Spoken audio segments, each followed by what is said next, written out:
Welcome to Wickless Night. There is something different about a night with no light at all, no candle burning, no lamp in the corner, just darkness, silence, and the feeling that something may be closer than it should be. Tonight's stories come from people who lived through moments they still cannot explain. A sound in an empty room, a stranger at the door, a shadow that moved when no one else was there. Before we step into the dark, leave a comment and tell me where you are listening from tonight. And if you enjoy slow, unsettling, true horror stories, subscribe to Wickless Night. Get comfortable. The lights are already gone.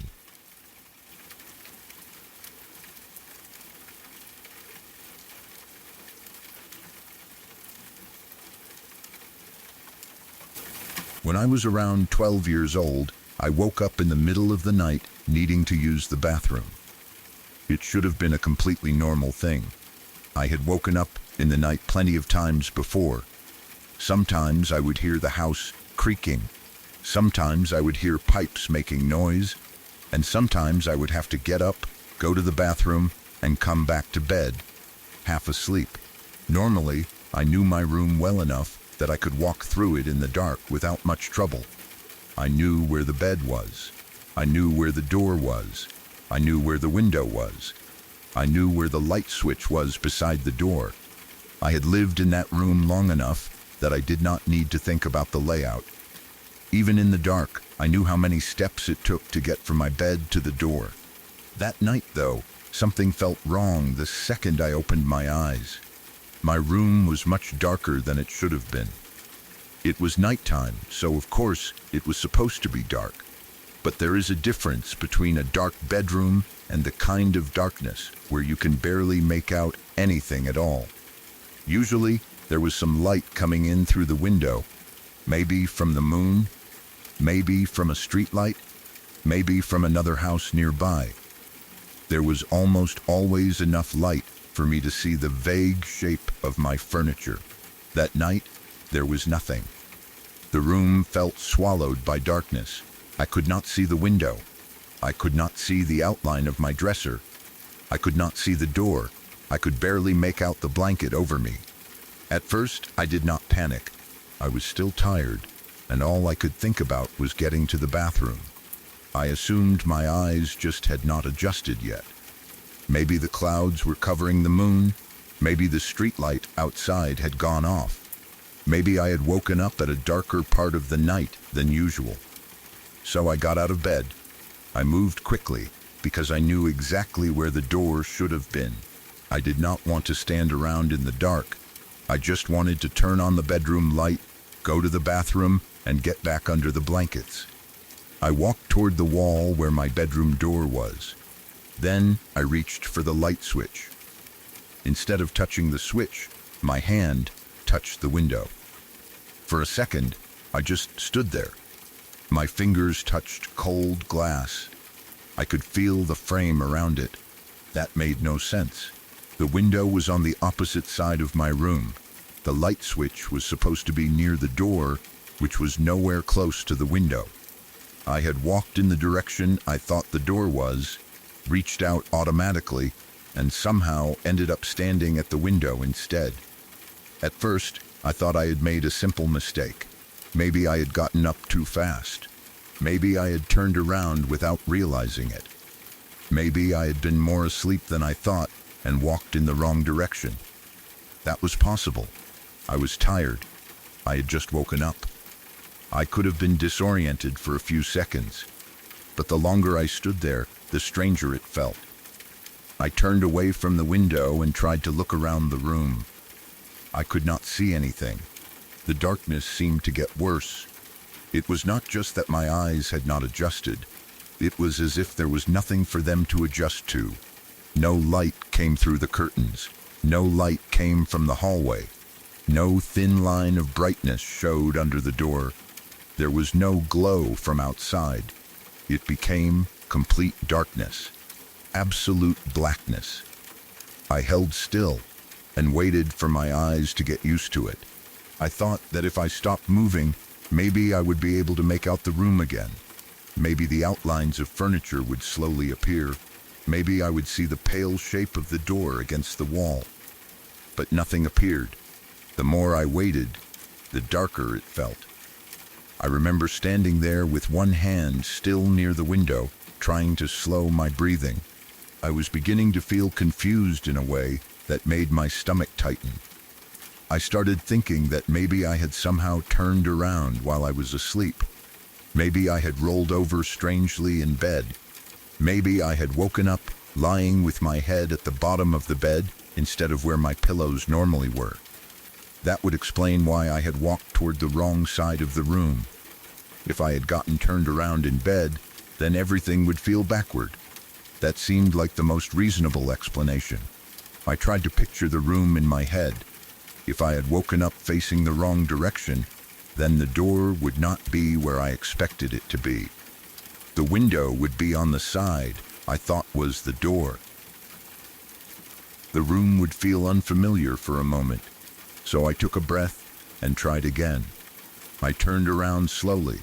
I walked in the direction where the bedroom door should have been if I had been facing the wrong way. I moved carefully this time.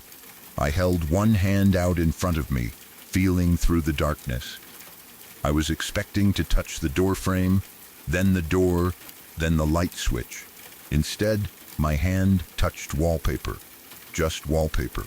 Flat wall. I moved my hand to the left. More wall. I moved it to the right. More wall. The door was not there. I stood still again. I remember trying to tell myself not to panic. I kept repeating the same thought in my head. I am just confused. I woke up wrong. I am tired. The room is dark. I will find the door in a second. But I could not find it. I started walking along the wall, sliding my hands over the wallpaper. I moved slowly at first. I expected to feel the edge of the door at any moment. The door frame had a different shape from the wall. The switch plate was there. The handle was there. There had to be some part of it I could find. But every time I moved, I seemed to end up somewhere that made no sense. I would reach a corner, turn, and feel another wall. I would try to picture where I was standing, but the room no longer felt like my room. It felt too large and too empty. It felt like the walls were not where they were supposed to be. I could not tell where the bed was anymore. I could not tell where the dresser was. I could not tell whether I was near the window, the door, or the foot of the bed. I only knew that no matter which direction I went, I ended up on the opposite side of the room from where I thought I should be. At first, I assumed I was just walking in circles. Maybe I was moving around the room without realizing it. Maybe I kept turning myself around. Maybe I was panicking and losing my sense of direction. But I should still have found the door eventually. It was not a huge room. It was a bedroom I had slept in every night. There were only so many walls. There were only so many places the door could be. Yet every time I reached out, I found the wrong thing. I would think I was near the door and touch the window. I would think I was at the end of the bed and touch the wall. I would think I was walking toward the door and end up back where I started. The room kept rearranging itself in my mind. I remember feeling my fear grow slowly at first. It was not instant terror. It was confusion turning into dread. I kept trying to stay calm because I did not want to wake anyone up. I did not want to scream over something that might be a stupid mistake. I was 12, old enough to feel embarrassed by being scared of the dark, and old enough to know that my parents might tell me I had just been half asleep. So I kept trying on my own. I kept sliding my hands along the walls. I kept taking careful steps. I kept trying to remember where everything should be. But the longer it went on, the more frightened I became. The darkness made it impossible to tell whether I was facing the right way. I could not see even a tiny bit of light under the door. I could not see my own hand in front of my face. I could not see the edge of the bed, even when I was sure I was standing right next to it. At one point I reached out and expected to touch the door. Instead, I touched wallpaper again. That was when I started crying. I remember feeling ridiculous and terrified at the same time. Part of me knew that I was in my own bedroom. Nothing should have been able to hurt me. My family was in the house. The bathroom was only a few steps away from the door. There was no reason I should not be able to find my way out. But another part of me felt completely trapped. I was surrounded by walls I knew, but they no longer made sense. It was like being in a maze built out of my own room. I kept touching the walls, trying to find something familiar. I tried to find the edge of a piece of furniture. I tried to find the corner of the bed. I tried to feel for the door frame. Nothing was where it should have been. I do not know how long it really lasted. In my memory, it felt like half an hour. It may have been much shorter. It may have only been a few minutes. When you are scared, time stretches. Every second becomes longer because you are waiting for something to change. But it felt endless. I felt like I had been walking around my room forever. My hands were sliding along the walls. I was trying to find the door. I was trying not to imagine things in the darkness. I was trying not to think about the fact that there was no light anywhere. I kept telling myself to stop panicking. I kept thinking that I just needed to get my bearings. But every time I thought I had figured it out, the room proved me wrong. Eventually, I stumbled back toward the middle of the room. At least, I think it was the middle. I could not see where I was, but I stopped feeling wallpaper beneath my hands. I stood there in the darkness, completely exhausted and scared, trying to decide what to do. Then I felt the bed. I do not know whether I backed into it or reached for it, but somehow I found it. The mattress was right there. I climbed back into bed. I pulled the blankets over myself and curled up as tightly as I could. I was still crying a little. My heart was racing so hard that I could feel it in my ears. I kept listening for something in the room, even though I had not heard anything strange. There had been no footsteps, no voices, no movement, no sound of anyone else being there. The room had only been dark. The walls had only been wrong. But that was enough. I stayed in bed for a while, trying to calm down. At first, I thought I would just lie there until morning. I thought I could wait it out. I did not want to get up again. I did not want to touch the window when I was supposed to find the light switch. I did not want to walk into another wall. I did not want to feel trapped in my own bedroom again. But I still needed to use the bathroom. And after some time, once my breathing slowed down and my heart stopped pounding so hard, I decided to try again. I told myself I would do it differently this time. I sat up slowly. I got out of bed carefully. I stayed still for a second and let my eyes adjust. Then I reached toward where the door should have been. And it was there, exactly where it had always been. My hand found the door frame. Then the light switch. I turned it on. The room filled with light. Everything was normal. My pillows were at the correct end of the bed. The window was where it had always been. The dresser was where it had always been. The door was where it had always been. Nothing had moved. Nothing looked different. There was no sign that anything unusual had happened. I stood there staring around the room for a long time. I remember looking at the walls, the furniture, the bed, the window, and the door as if I expected one of them to change again. But everything was exactly as it should have been. I could not understand it. I had been so sure that I had walked to the door and touched the window. I had been so sure that I had felt only wallpaper where the door should have been. I had been so sure that the room had become impossibly dark. Yet now, with the lights on, nothing was wrong. I went to the bathroom and came back as quickly as I could. Then I left my bedroom door open. After that night, I slept with the door open for years. I did not like being shut inside anymore. I needed to see the hallway. I needed to know where the door was. I needed some light coming in from outside the room. Even a small strip of light from the hall made me feel better. I wanted proof that the room was still normal. For a long time, I did not know how to explain what happened. Maybe I had been sleepwalking. Maybe I had woken up while still partly dreaming. Maybe I was so tired that my brain had mixed up the layout of the room. It is possible to wake up disoriented, especially in deep darkness.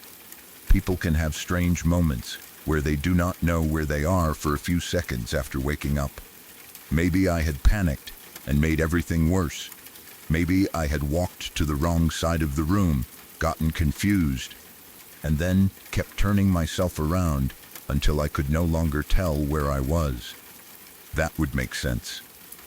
But even now, it is difficult for me to accept that explanation completely.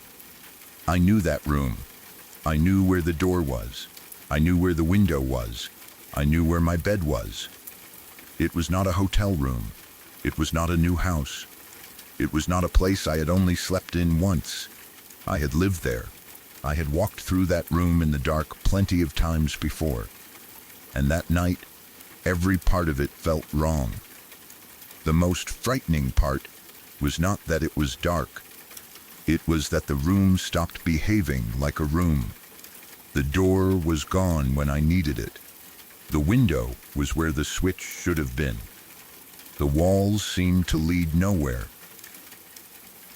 No matter which direction I went, I ended up at the wrong side of the room. I have had nightmares before. I have had sleep paralysis.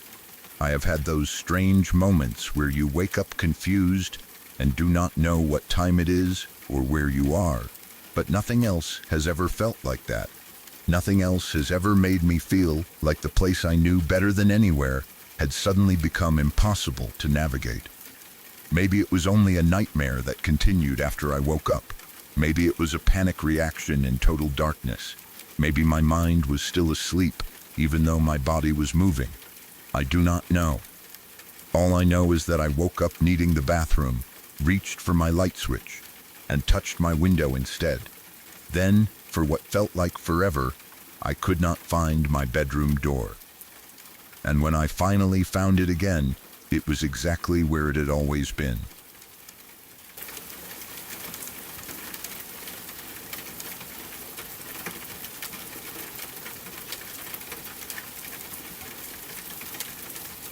When I moved into my new apartment, my mom gave me her father's trunk from the Vietnam War, and I used it as a TV stand.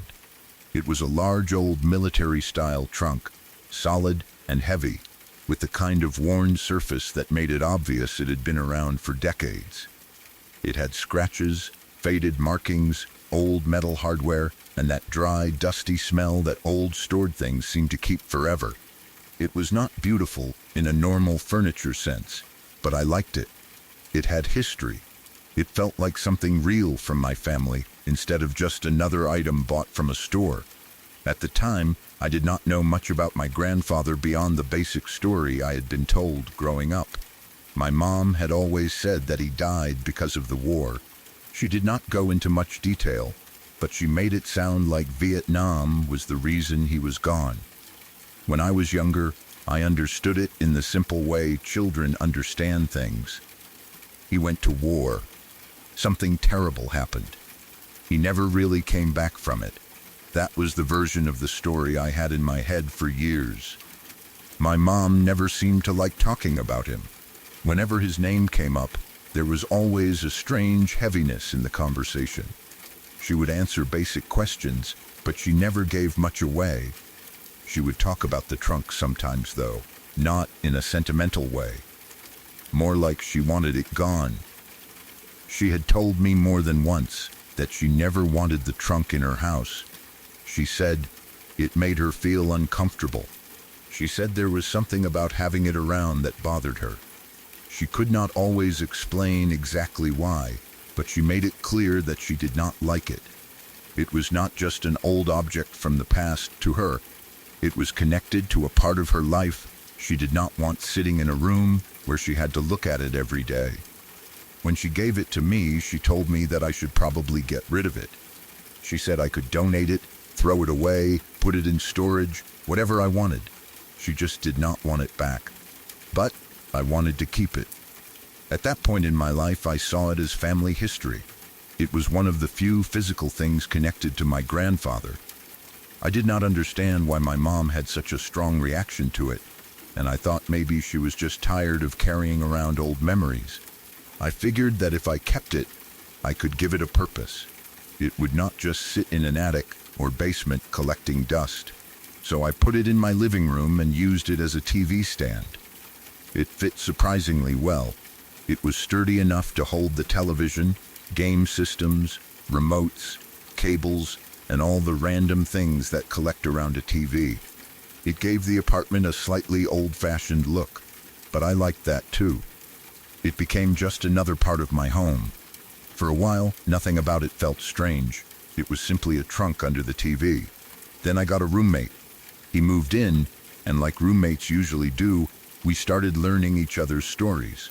We talked about family, jobs, weird childhood memories, old relationships, bad apartments, and whatever else comes up when two people are sharing a space. Eventually, he asked about the trunk. It stood out in the living room, so it was hard not to notice. He asked where I got it, and I told him it had belonged to my grandfather. I told him it came from the Vietnam War. I told him my mom hated having it around, but I had decided to keep it. Then I told him the part I knew about my grandfather. I told him that my mom always claimed he died because of the war. My roommate asked what that meant. That was when I told him what my father had explained to me later. My dad had finally told me that my grandfather did not actually die in combat. He came home after the war, but not long afterward, he died by suicide. I remember feeling strange when my father told me that. It was not that I was shocked that the war had affected him. That part made sense. A lot of people came home from Vietnam carrying things they could not explain to their families. But learning that my mom had hidden the truth from me made everything feel different. I understood why she might have done it. It was probably painful. Maybe she did not know how to explain it to a child.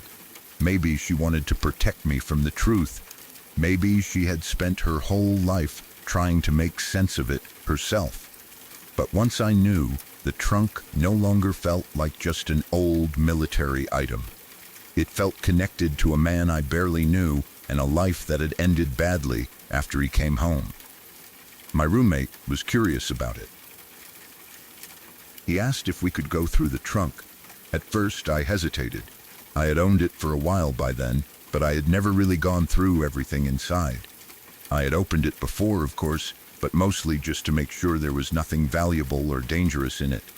I had never sat down and carefully looked through every paper, envelope, or object. There was a part of me that did not want to know more. The trunk had always felt like a closed chapter in my family. My mom had made it clear that she did not want it. My father had told me enough to explain the way he died. I had not gone digging because I did not know what I was looking for. But my roommate was right there, and I told him sure. So one night, we opened it up and started going through it properly.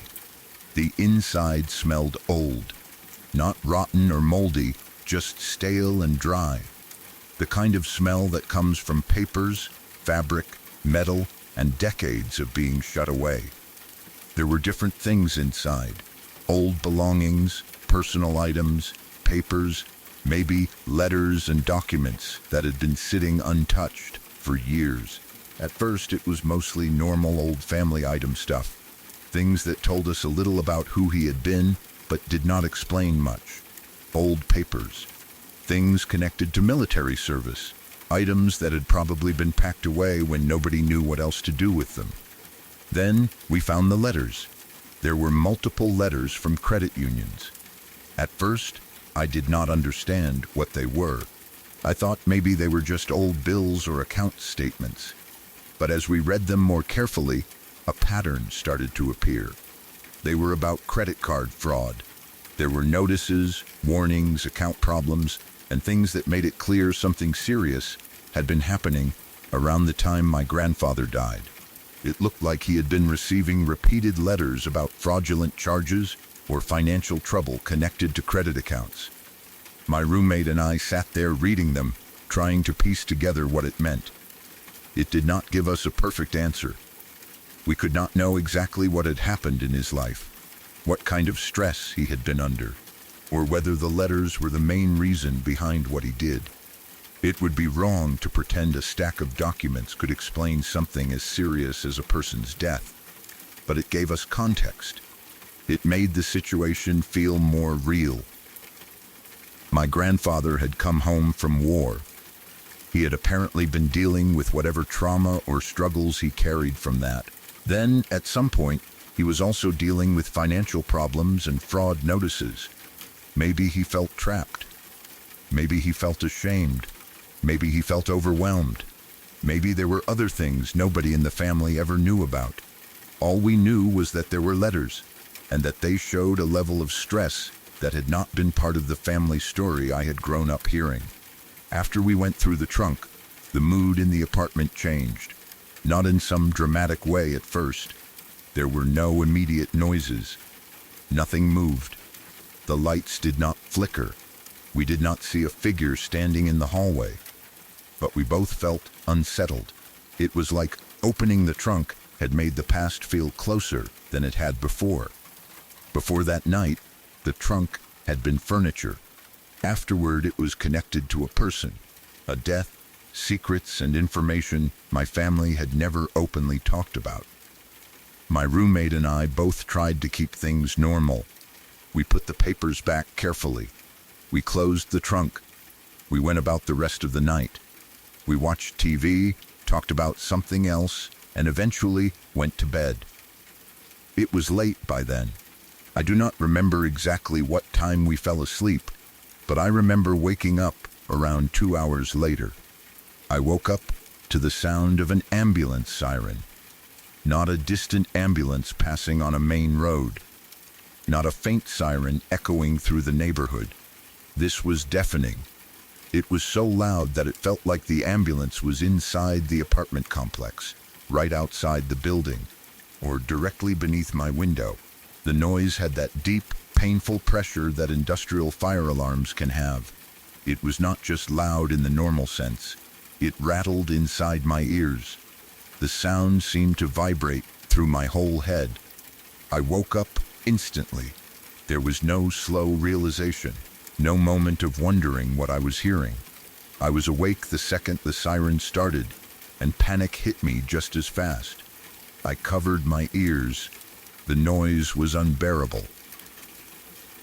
It was the kind of sound that makes you feel like you need to get away from it, even though there is nowhere to go. I remember sitting up in bed, pressing my hands against my ears, trying to block it out. It did not help. The sound seemed to be everywhere.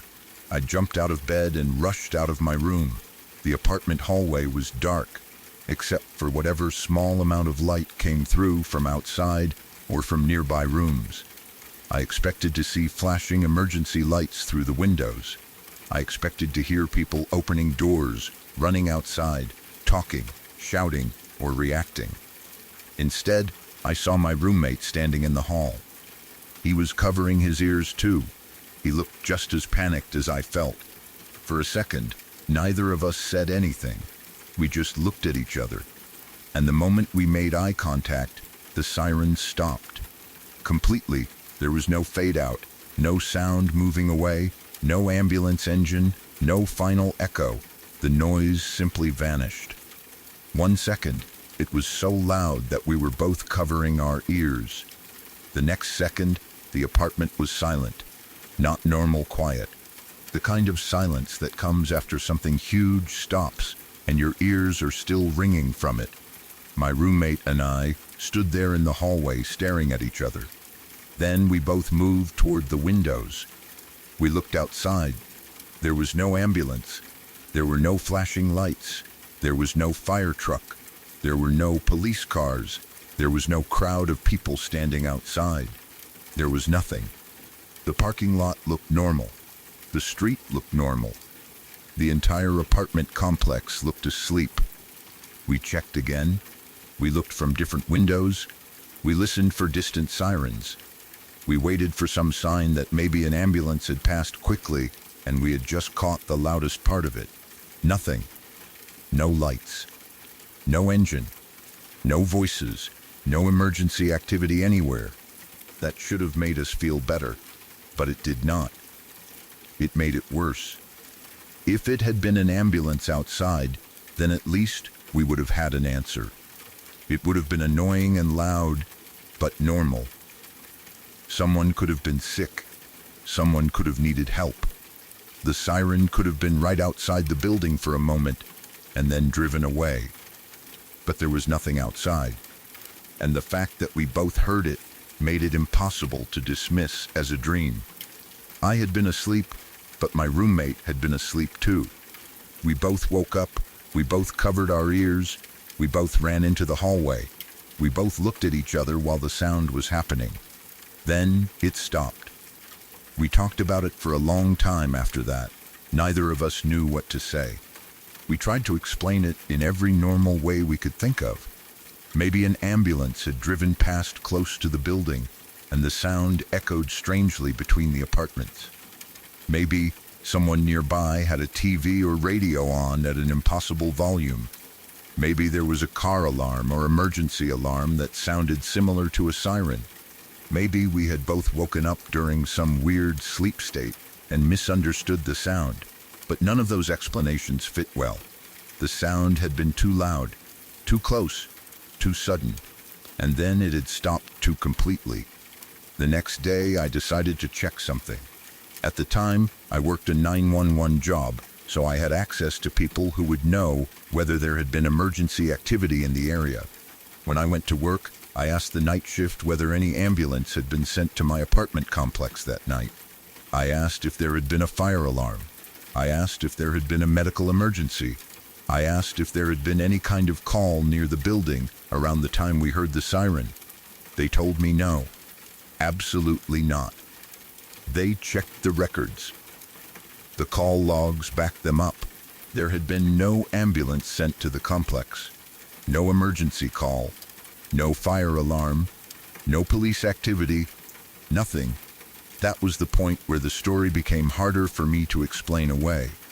Before checking the logs, I could tell myself there had probably been an ambulance outside, and we just missed it. Maybe it drove off quickly. Maybe we were too panicked to notice the lights. Maybe we had looked out the wrong window.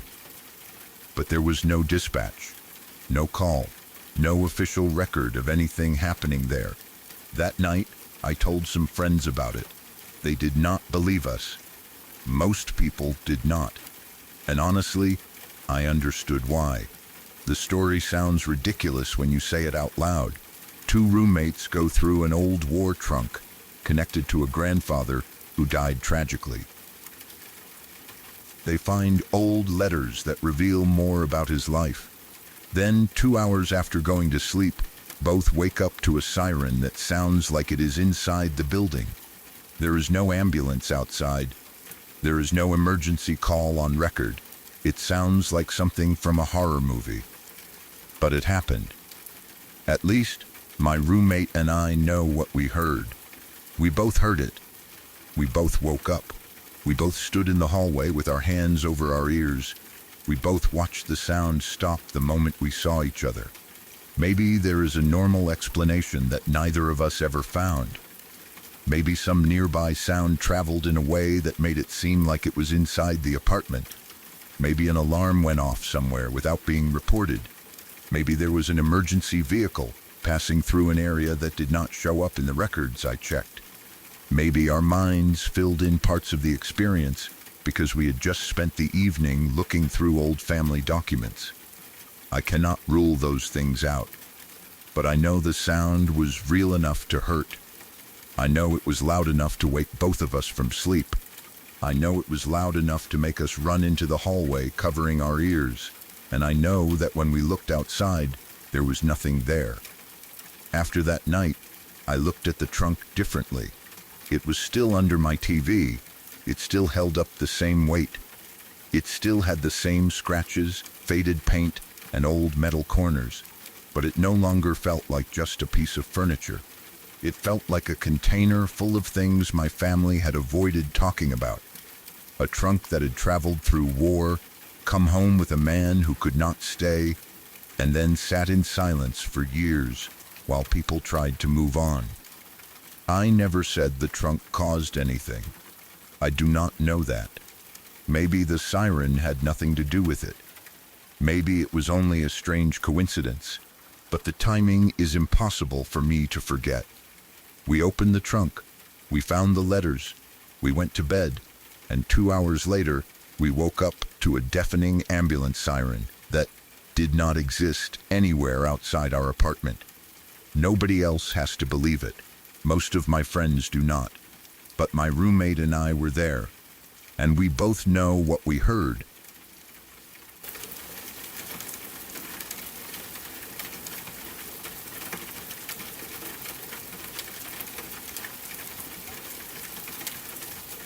When I was about 4 or 5 years old, a man used to come to my bedroom window every night. I know how unbelievable that sounds, especially because I was so young when it happened. People hear a story like this and immediately assume it was a dream, a childhood fear, an imaginary friend, or something my mind created because I was half asleep. But I remember it. I remember waking up. I remember the sound at the glass. I remember opening the curtains. And I remember seeing a man I did not know standing outside my window at eye level with me. The first night it happened, I was in bed trying to sleep. My room was quiet, and the curtains over my window were closed. My bed was pushed right up against the wall beneath the window, so I was close enough to hear anything that touched the glass. At that age, I was used to hearing normal nighttime sounds. The house would settle, pipes would make noise, someone might walk down the hall. My brothers sometimes made noise when they were supposed to be asleep, and I had probably been bothered by them enough times that I expected any strange sound to be one of them. So when I heard the tapping, I did not get scared right away. It was not loud.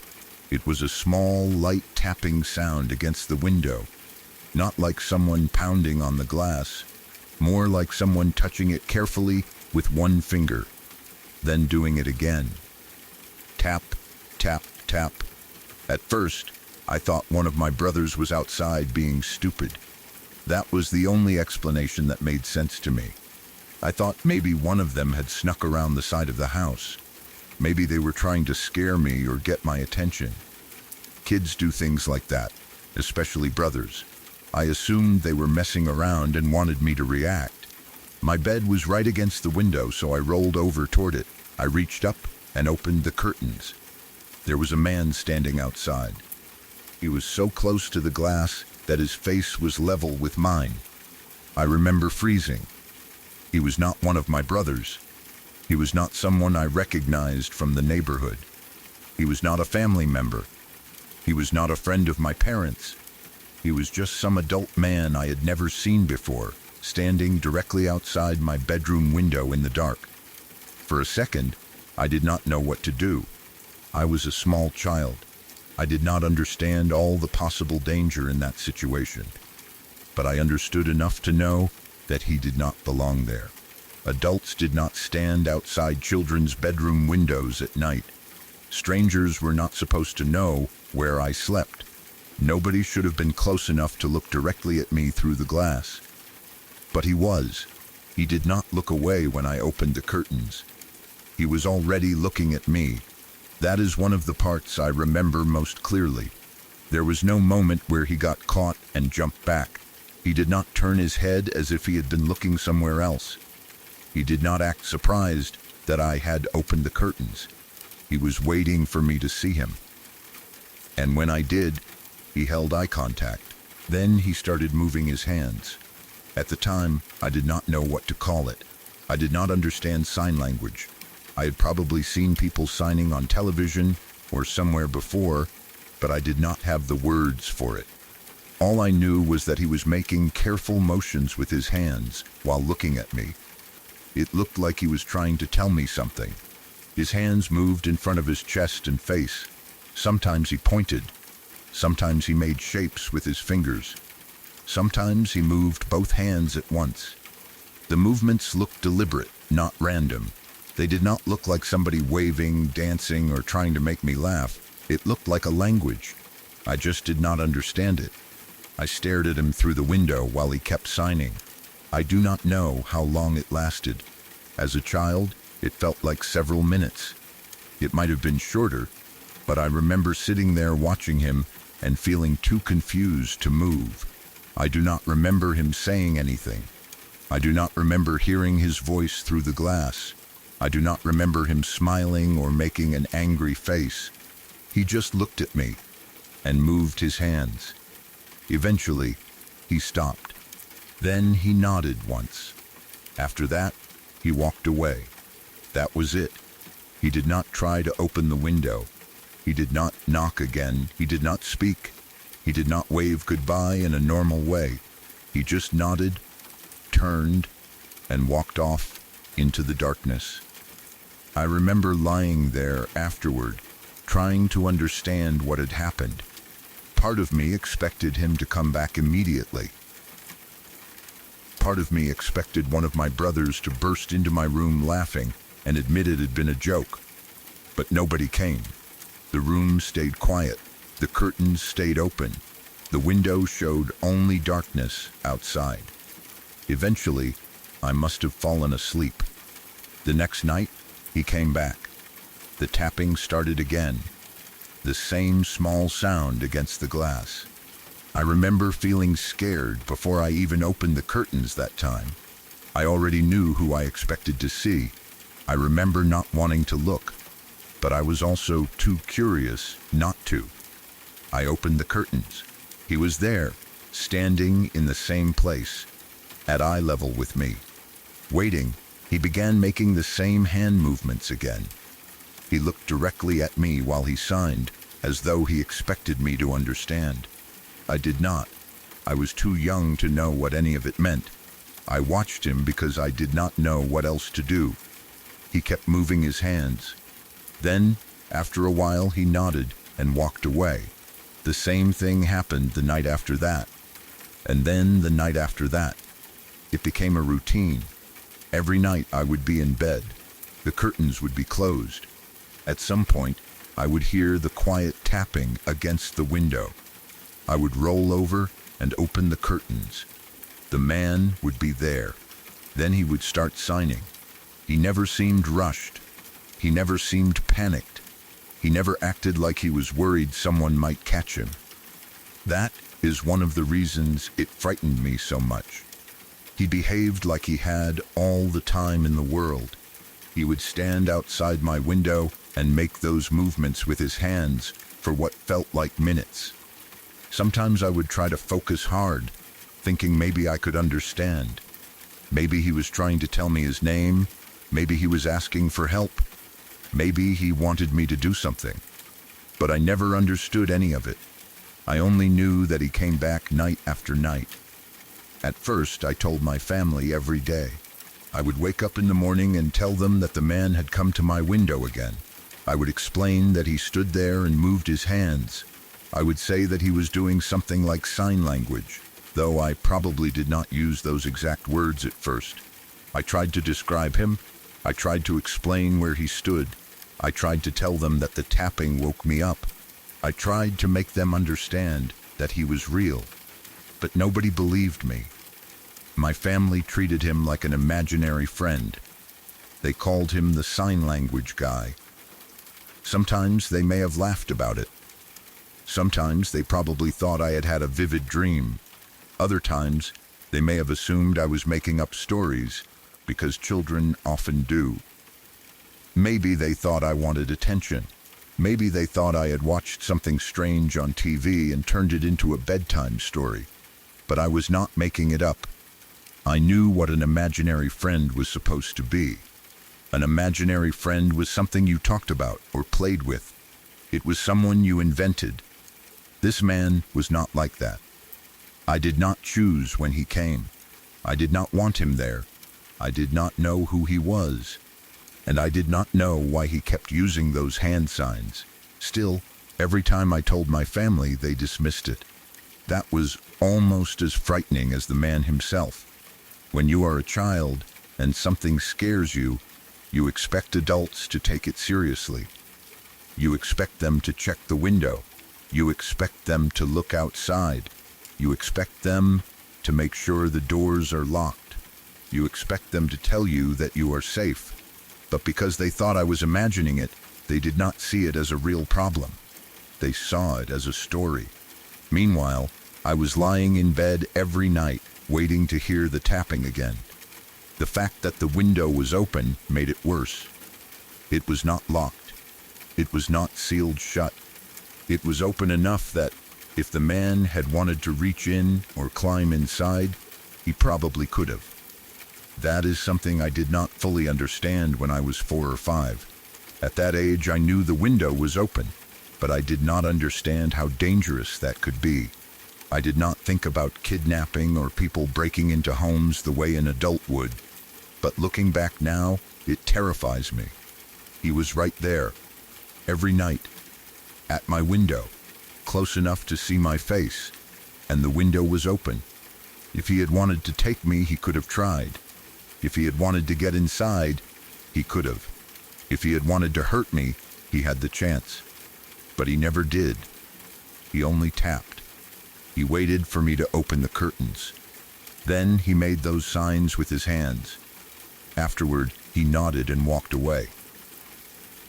That happened for about 3 months. 3 months of hearing the tapping. 3 months of opening the curtains and finding him there.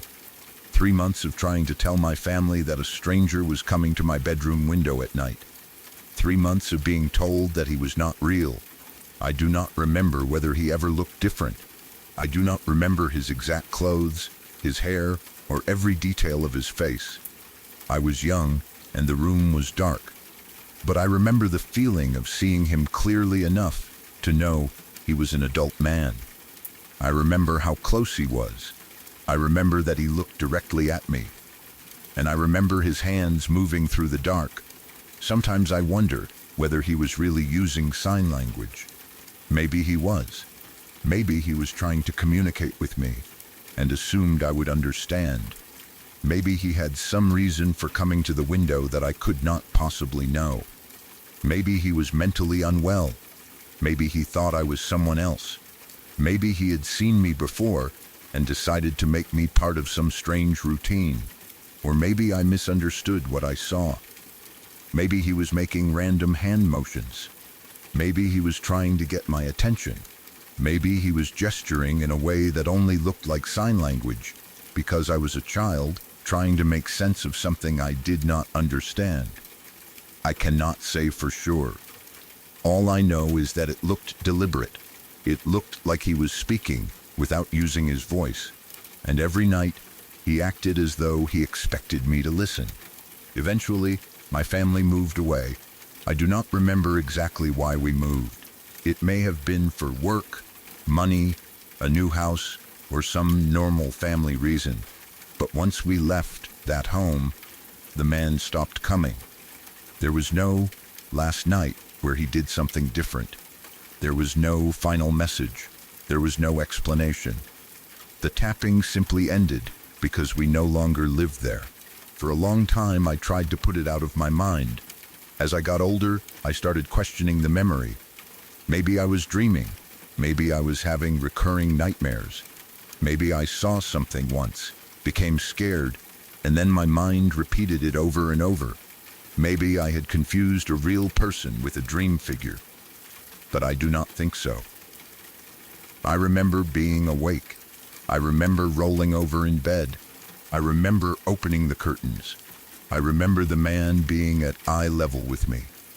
I remember his hands. I remember him nodding and walking away.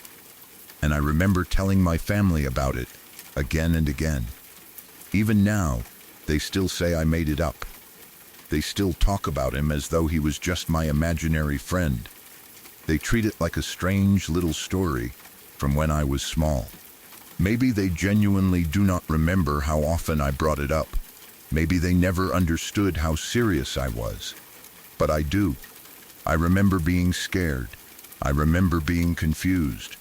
I remember feeling alone because the people around me did not believe me, and I remember knowing that there was someone outside my window every night who should not have been there. The fact that he never tried to come in is not comforting to me. It makes it stranger.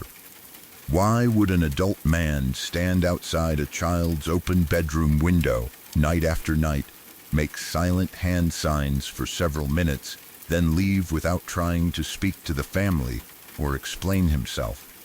Why did he only come at night? Why did he keep returning? Why did he wait until I opened the curtains? Why did he nod like I had understood something? I do not have answers.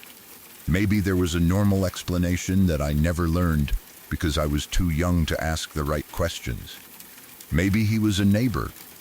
Maybe someone in the family knew more than they admitted. Maybe the person was never as close as I remember.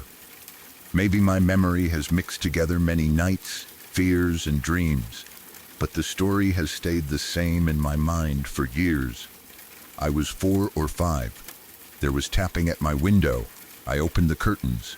A stranger was standing there at eye level with me. He held eye contact. He moved his hands as though he was speaking in a language I could not understand. Then he nodded and walked away, and he came back every night until we moved.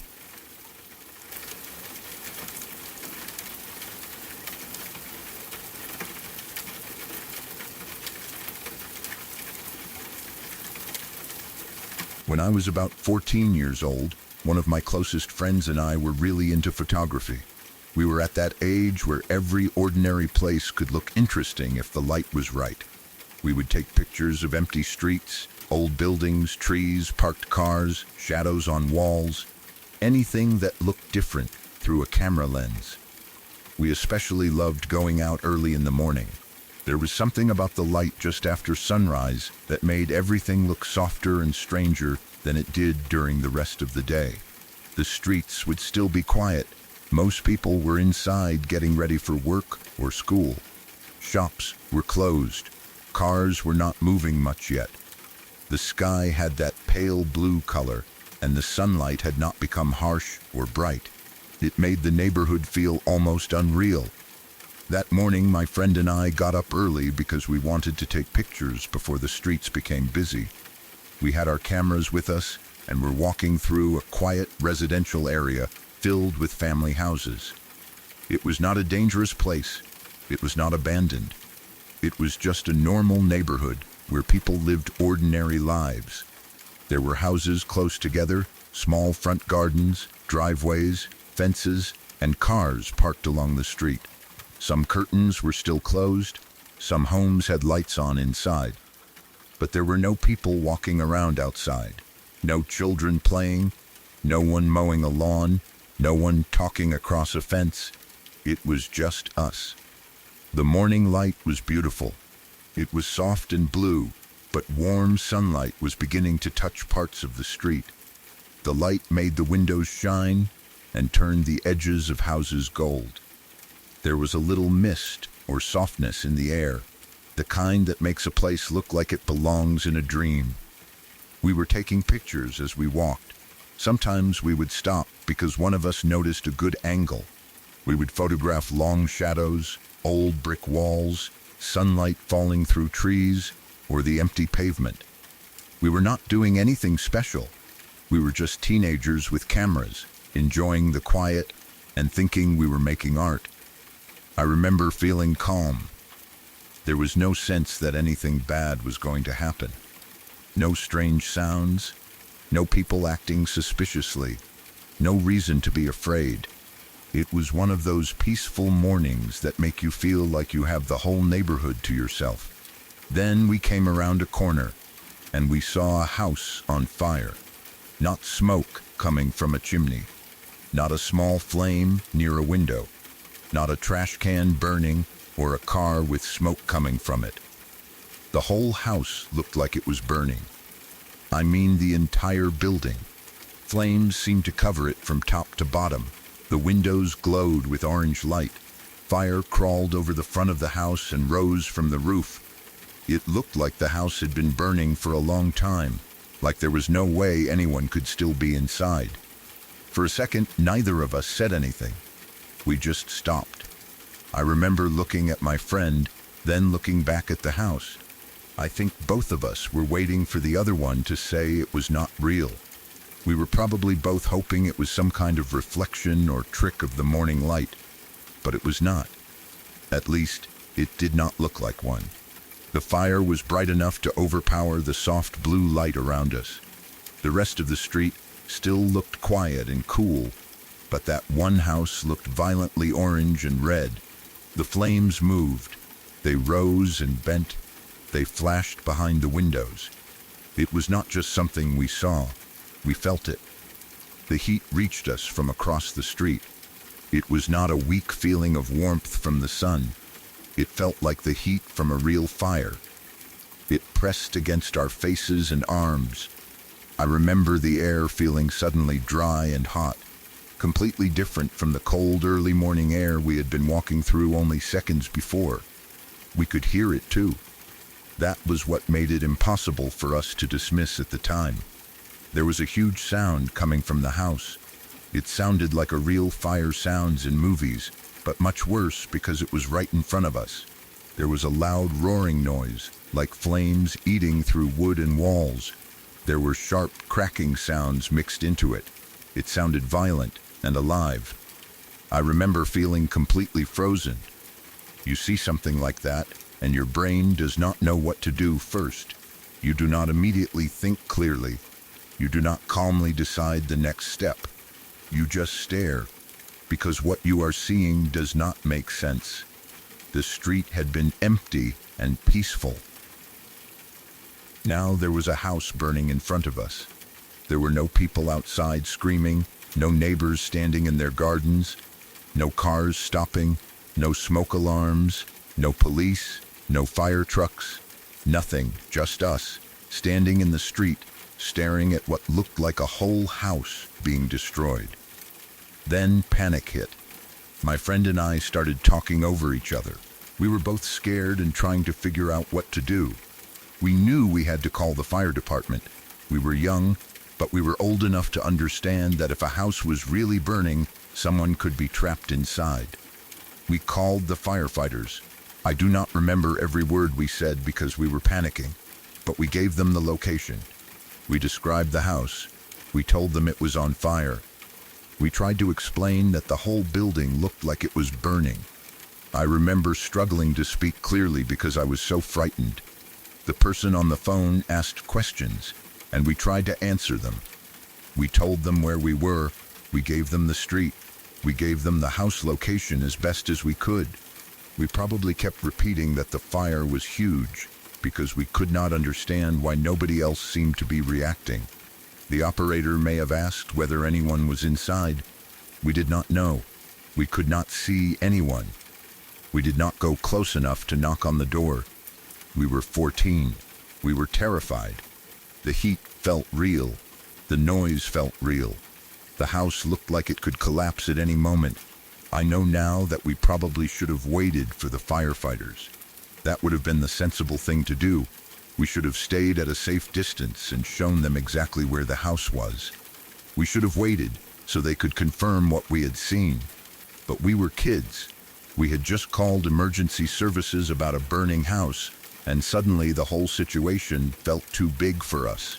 We were afraid that staying there would get us into trouble. We were afraid someone would think we had caused it. We were afraid the house would explode or collapse. We were afraid of being questioned by adults, police, firefighters, or whoever else might arrive. So, we ran. We left the street in a panic. I remember us moving quickly, not really taking pictures anymore, not talking much, just trying to get away from the place. We kept looking back for smoke or flames, but I do not remember what we saw once we turned the corner. The main thing I remember is the fear. We had seen something that looked like a disaster, called the firefighters, and then run away before anyone arrived.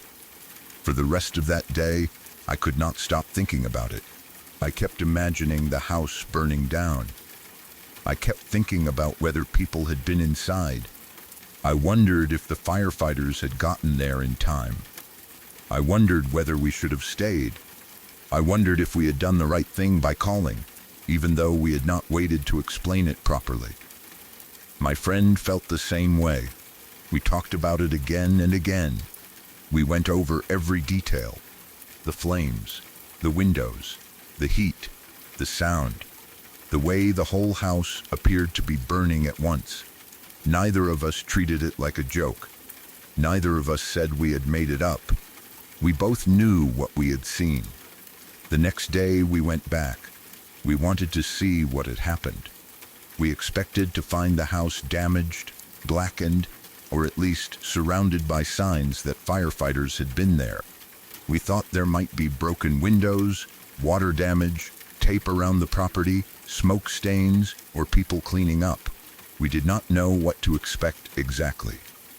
But we expected something. When we reached the street, everything looked normal. At first, we thought we had gone to the wrong place.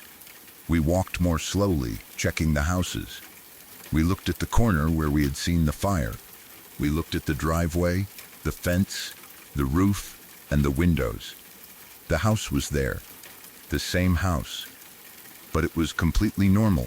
There was no smoke damage, no blackened walls, no broken windows, no burned roof, no fire trucks, no police tape, no people cleaning up, no smell of smoke.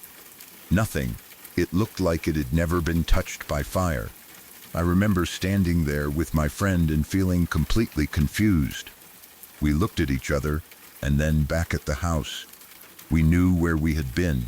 We had both seen it. We had both called the fire brigade. We had both been close enough to feel the heat and hear the roaring sound. But the house looked exactly as it should have looked on any ordinary day. We spent at least 15 minutes trying to explain it. Maybe we had seen another house, but there had not been another house like it nearby. Maybe we had gotten confused because we were panicking, but we had given the firefighters the location.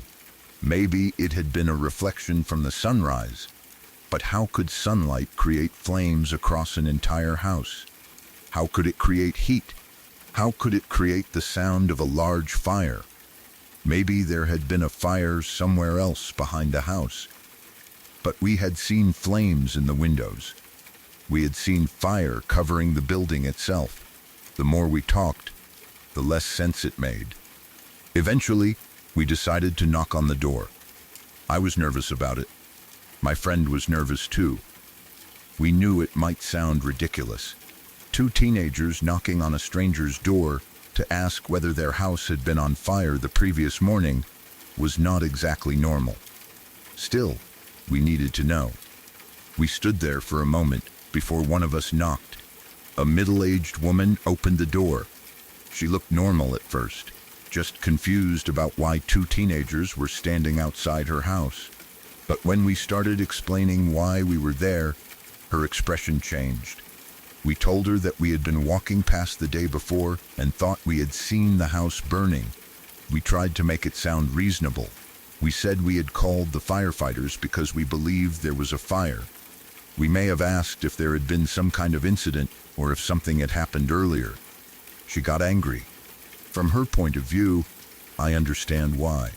Her house was fine. Nothing had burned. No fire had happened. Two teenagers had called emergency services to her address and then showed up the next day asking questions. She probably thought we were trying to prank her. Maybe she thought we were making fun of her. Maybe she thought we were the kind of teenagers who caused trouble for no reason. She was clearly not interested in hearing that we had both seen flames, felt heat, and heard a roaring fire. To her, it was just nonsense. We left feeling embarrassed, scared, and more confused than before. Later, we got into serious trouble for bothering the fire brigade. That part was awful. We had not meant to waste anyone's time. We had not called as a joke. We were not trying to get attention. We genuinely believed there was a major fire. We had seen something that looked like an emergency, and we did what we thought we were supposed to do. But nobody believed us. From everyone else's point of view, there had been no fire. No house had burned. No other building in that area had burned either. There was no official record of anything happening there. The firefighters had apparently gone to the location and found nothing, or at least nothing that matched what we described. There was no obvious fire, no damage, and no emergency. So we looked like two kids who had made up a story. That was the part that stayed with me.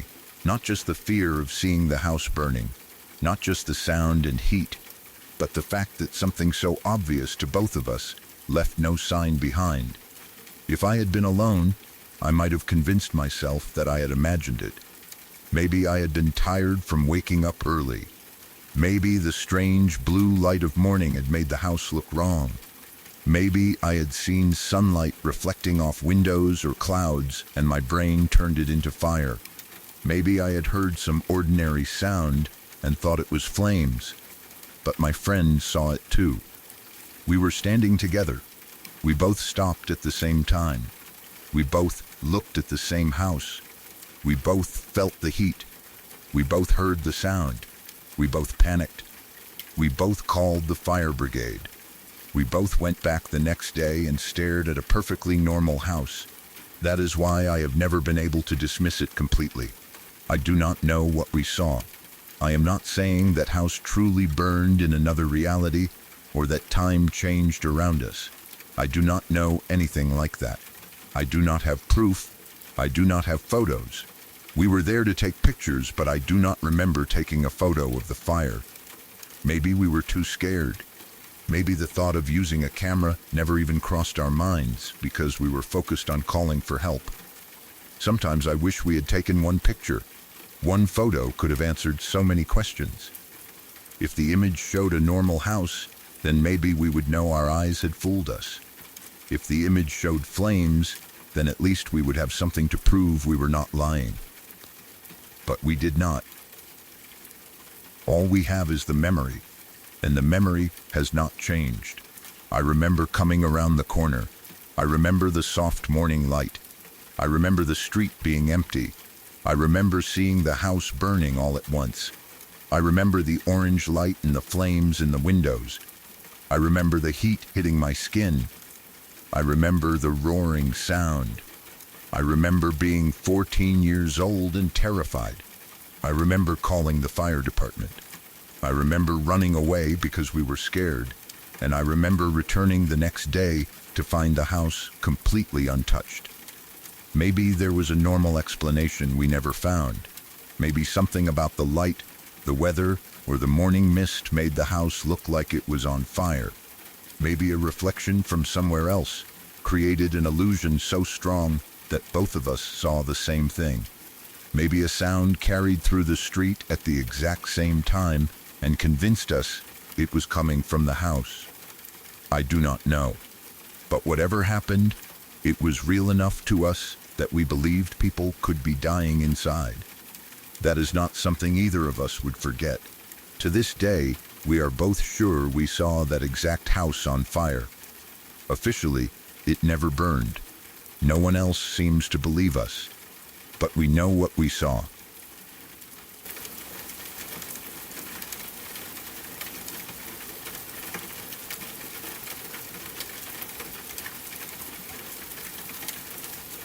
Here's the expanded rewrite, kept close to the original and grounded in what happened.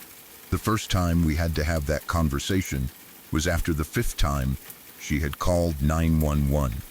I had been in bed for hours, stuck in that miserable college student state where you are too tired to think clearly, but too stressed to fall asleep. Midterms were coming up, and I had spent most of the night lying there, staring at the ceiling, trying to decide which would arrive first, sleep or death. At that point, either one would have been more convenient than another night of pretending I was going to wake up early and study. The apartment was quiet, except for the usual sounds. The refrigerator clicking on and off, water moving somewhere in the pipes, a car passing outside every now and then, the faint hum of the streetlights through the blinds. Then I heard someone crying. At first, I thought I had imagined it. It was past midnight, and everyone had been in their rooms earlier. My other roommate had gone to bed. The roommate who had been acting strangely lately had been quiet for most of the evening, or at least I thought she had. Then I heard it again. Not normal crying either. It was loud, broken sobbing, the kind where someone cannot catch their breath between words.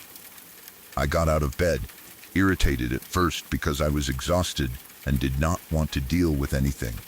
I walked down the short hallway toward the living room, expecting to find someone on the phone after a breakup, a family problem, or some kind of late-night argument. Instead, I found my roommate sitting in the middle of the living room, crying so hard she could barely speak. The TV was off. Most of the lights were off too.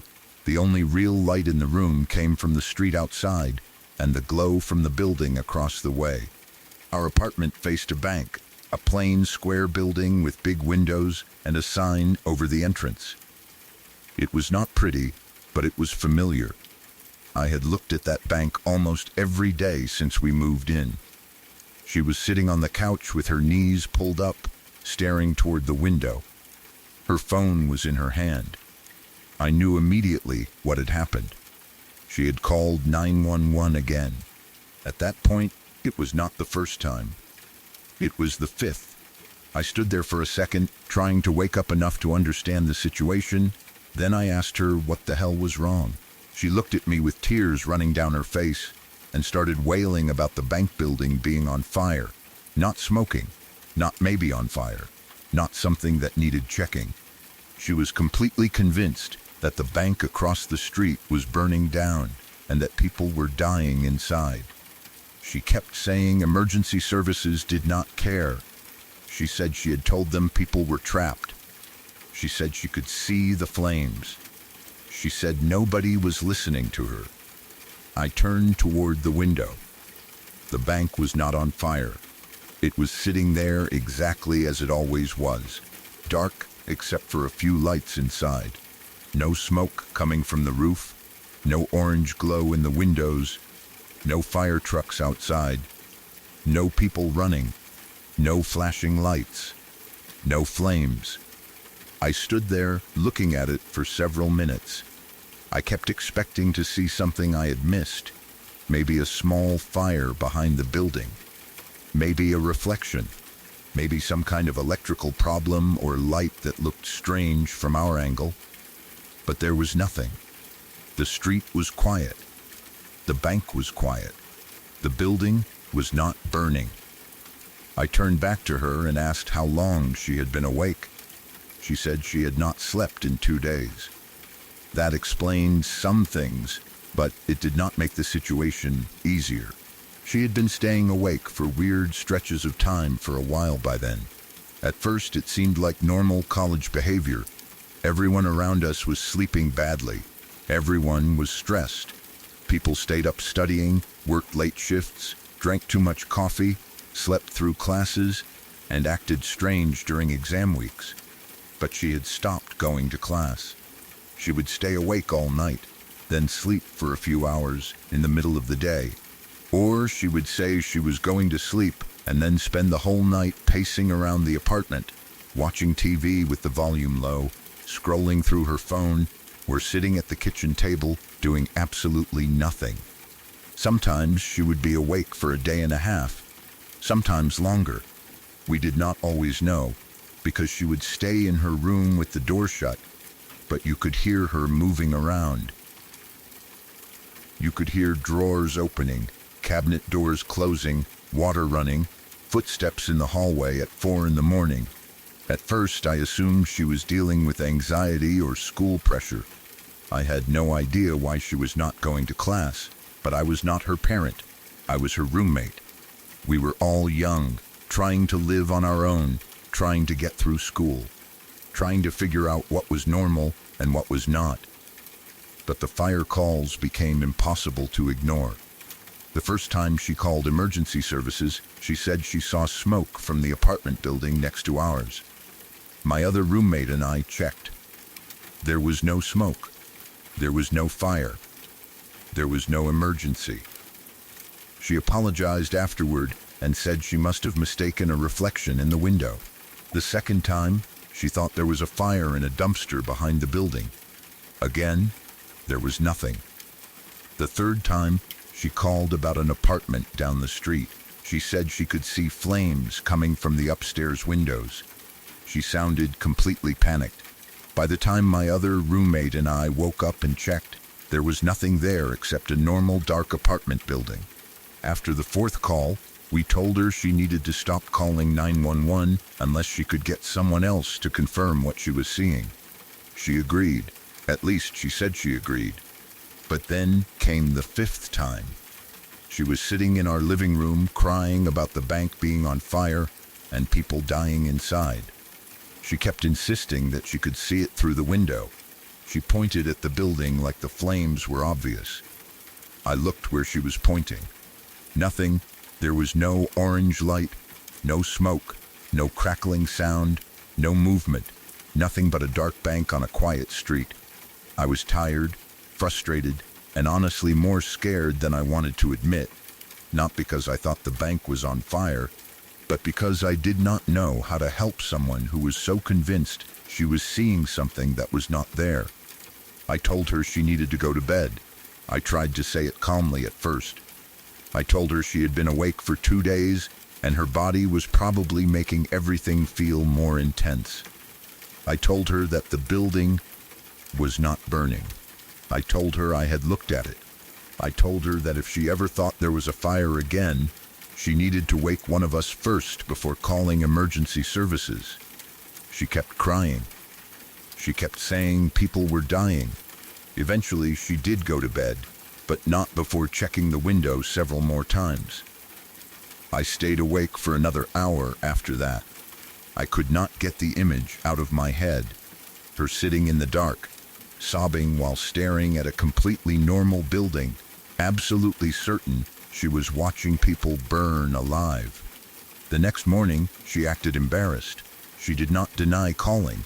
She knew she had done it, but she seemed confused about how sure she had been. She kept saying it looked real. She said she could feel the heat from the window. She said she heard screaming, even though neither of us had heard anything except her crying.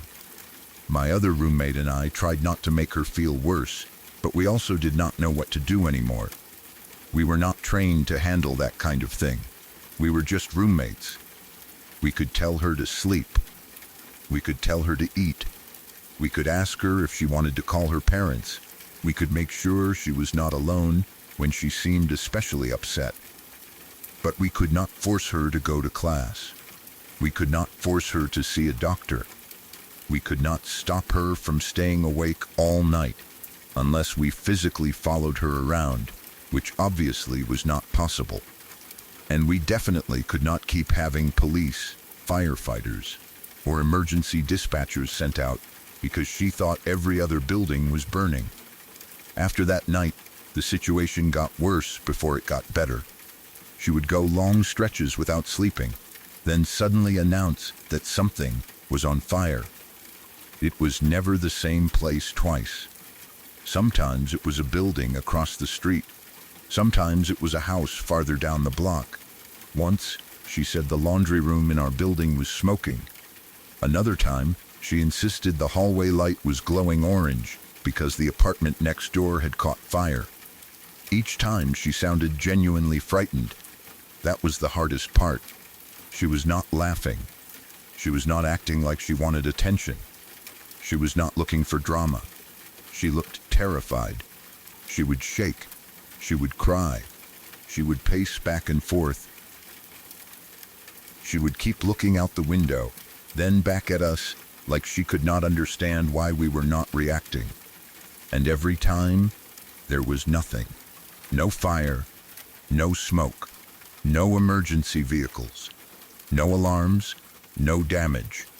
At some point, my other roommate and I started keeping the blinds closed at night because seeing the lights outside seemed to make things worse for her. A car would pass and headlights would move across a wall and she would jump. A reflection from a street lamp would hit a window and she would stare at it too long. We started waking up more often because we were afraid she might call emergency services again. It sounds awful to say, but we were exhausted too. We had classes, we had jobs, we had our own problems. We were trying to study, sleep, eat, and act normal, while wondering whether we would wake up at 3 and to hear her telling someone that the building was on fire again. The apartment stopped feeling like home. It became a place where everyone was listening for the next call. One night, I heard her in the kitchen long after everyone else had gone to bed. I got up because I thought maybe she was making food, and when I walked in, she was standing at the stove staring at an empty pan. She had not turned on the burner yet, but she was standing there motionless with a box of pasta in her hand. I asked if she was okay. She looked at me for a long time before answering. Then she said she was trying to decide whether it was safe to cook, because she did not want the apartment to catch fire. That was when my other roommate and I stopped letting her cook alone. It was not meant to be cruel. It was not about punishing her. We were scared. She had called emergency services multiple times because she thought fires were happening that nobody else could see. She had barely slept. She seemed confused about what was real sometimes. We could not pretend that it was safe for her to use the stove by herself in the middle of the night. So we made a rule that one of us had to be in the kitchen if she wanted to cook. We kept it simple. We told her that the stove was old and weird, and that we just wanted to be careful. We did not tell her it was because we were afraid she might panic, leave something on, or think the kitchen was burning when it was not. She did not argue much. That somehow made it worse. She seemed tired all the time. Not physically tired in a normal way, more like she had gone past tired and entered some strange state where her body kept moving, but her mind was not keeping up. Eventually, she moved out. I do not remember whether it happened quickly or whether it had been planned for a while. Maybe her parents helped. Maybe she decided she needed to leave school. Maybe the apartment situation had simply become too hard for everyone. But when she left, the silence in the apartment felt almost unreal. No late-night pacing. No crying in the living room. No sudden calls about burning buildings. No fear of waking up to sirens or police at the door. My other roommate and I slept better almost immediately, which made me feel guilty. I was relieved she was gone, but I also worried about her. She had been our friend. She had been someone we lived with. We had watched her become more frightened and disconnected from everything around her, and we had not known how to make it stop. After she moved out, I asked her parents about the fires. I did not know how to bring it up without sounding awful.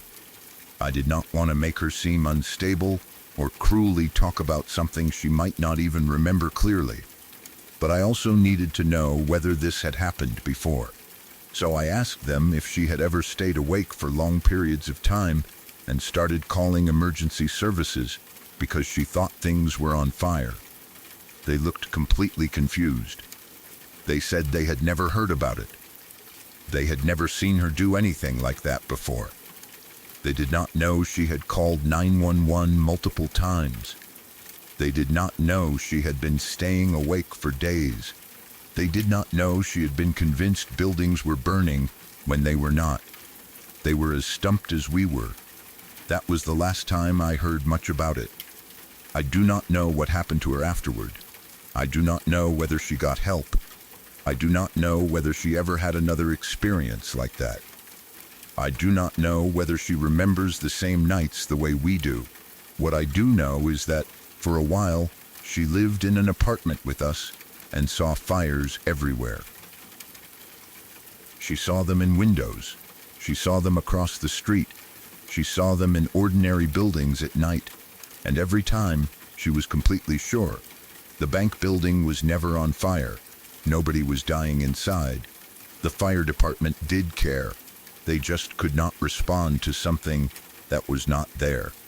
But standing in the living room that night, watching her sob while she stared at a normal dark building, I realized something that scared me more than any ghost story ever could. Sometimes the terrifying thing is not a sound in the walls or a shadow in the hallway. Sometimes it is watching someone you know become trapped inside a reality that only they can see, while you stand beside them unable to reach them.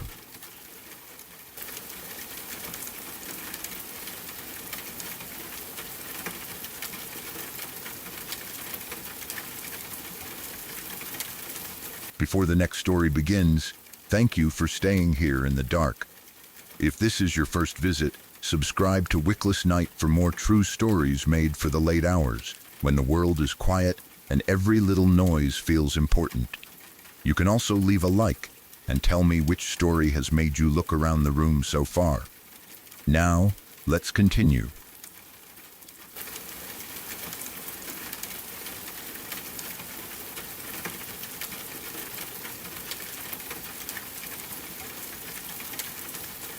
When I was 5 years old, I stayed for a weekend at my godfather's cabin in the woods.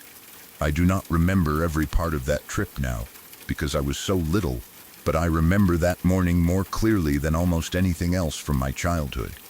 The cabin was far enough away from town that the woods seemed to surround it completely. During the day, I thought it was exciting. There were trees everywhere, tall and close together, with long branches that blocked parts of the sky. The ground around the cabin was covered in leaves, dirt, roots, and pine needles. There were no nearby houses that I remember, no streetlights, no traffic, no normal sounds from a neighborhood. Just the cabin, the trees, my mom, my godfather, and his cat. I had probably been excited to stay there because I was 5. A cabin in the woods sounded like an adventure. It was different from being at home. It had its own smells, its own noises, and its own little details that made it feel unfamiliar. The walls creaked. The floorboards made sounds when people walked across them. At night, the wind moved through the trees outside, and the branches brushed against each other in ways that sounded much louder than they would have in the daytime. The place had stairs leading up to the bedroom area. My godfather's rocking chair sat at the bottom of those stairs, near the living room. I remember that chair being a normal part of the cabin. It was old, wooden, and big enough that it seemed enormous to me when I was a child. It was the kind of chair adults sat in while drinking coffee, reading, talking, or looking out the window. I had seen my godfather sit in that chair before. So when I woke up very early that morning and looked down the stairs, I knew exactly where I was looking. It was around 5 in the morning, or at least that is how it seemed. The sun was only barely starting to come up.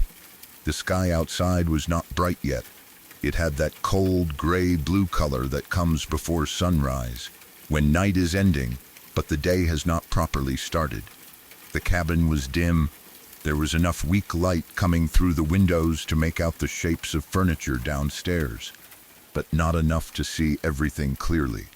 The hallway upstairs was shadowy. The stairs looked darker than usual. The living room at the bottom was mostly gray and blue, filled with early morning darkness. I woke up for no clear reason. I was not sick. I was not crying. I did not remember having a nightmare before I opened my eyes. I just woke up suddenly, the way children sometimes do, and realized that the room was quiet. At first, I lay there for a few moments, listening. I could hear the cabin settling. I could hear the wind outside. I may have heard the faint sound of trees moving. But I did not hear my mom or my godfather talking. I did not hear anyone making breakfast. I did not hear the cat either. I remember feeling confused because I expected one of the adults to be awake. As a little kid, when I woke up somewhere unfamiliar, my first thought was usually to find my mom. I wanted to know where she was. I wanted to see a light on somewhere, hear adults talking, or find someone in the kitchen. So I climbed out of bed. I was still sleepy. I probably had bare feet. I remember moving quietly because the cabin felt so still. I walked out into the upstairs hallway and headed toward the stairs. The bedroom area was behind me. The stairs were directly ahead. I remember holding onto the railing as I started down. The wood felt cold under my hand. Then I looked toward the rocking chair. Something was sitting in it. At first, because it was dark and I was half awake, I thought it was my godfather. The shape was wearing his clothes. I remember seeing clothing that looked familiar. It looked like what my godfather had worn the day before, or at least something that belonged to him. It was the kind of outfit my child brain associated with him. So for 1 second, I assumed he had gotten up early and was sitting downstairs. But something was wrong. The thing in the chair was not shaped right. It was too small in some ways and too stretched out in others. It did not sit naturally. It looked like someone was trying to copy a person without knowing exactly what a person was supposed to look like. I stopped on the stairs. The chair was only a few steps below me, and I could see enough in the weak dawn light to understand that this was not my godfather. It looked like a frightening goblin trying to impersonate him. That is still the closest way I can describe it. It was maybe 5 feet tall, though it looked taller to me because I was so small.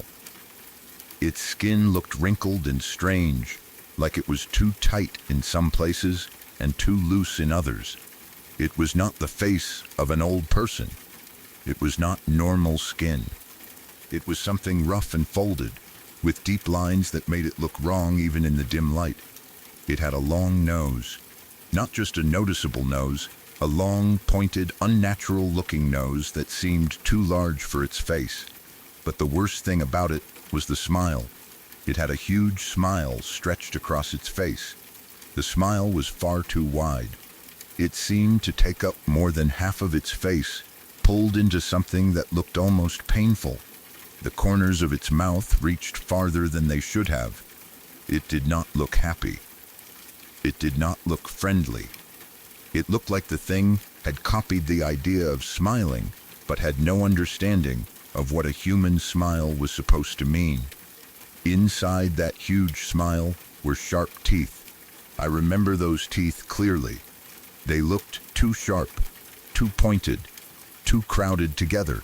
I could see them even in the weak morning light because the mouth was so wide. They did not look like my godfather's teeth. They did not look like anyone's teeth. The thing was wearing my godfather's clothes. That detail made it worse. It had on clothes that should have made it familiar, but instead they made it feel like a disguise. Like something had found my godfather's things and put them on to imitate him. The sleeves sat wrong on its arms. The shirt looked wrong around its shoulders. Everything about it felt like it was pretending. Then I saw what it was holding. It had my godfather's cat in its lap. The cat was alive, and the cat was trying desperately to get away.